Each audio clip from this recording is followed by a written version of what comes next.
পচা রুটি দেয় না, ছেলেটা বসে বসে খাইতেছে, কি কষ্ট। যাক, এমনিতেও সকাল থেকে কিচ্ছু খাই নেই, রুটিটা পেয়ে ভালোই হলো। রুটিটা তাড়াতাড়ি করে খেয়ে নেই।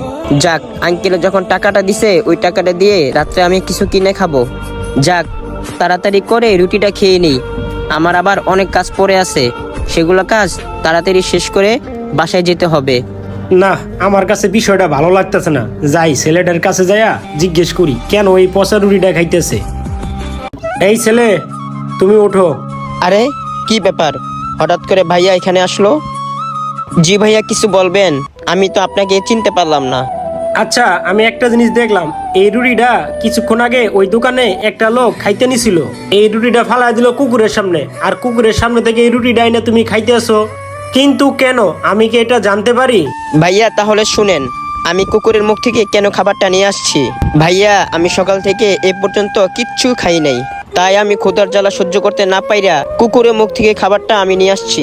ভাইয়া, রুটিটা একটু গন্ধ করতেছে, তাতে কোনো সমস্যা নাই, তবুও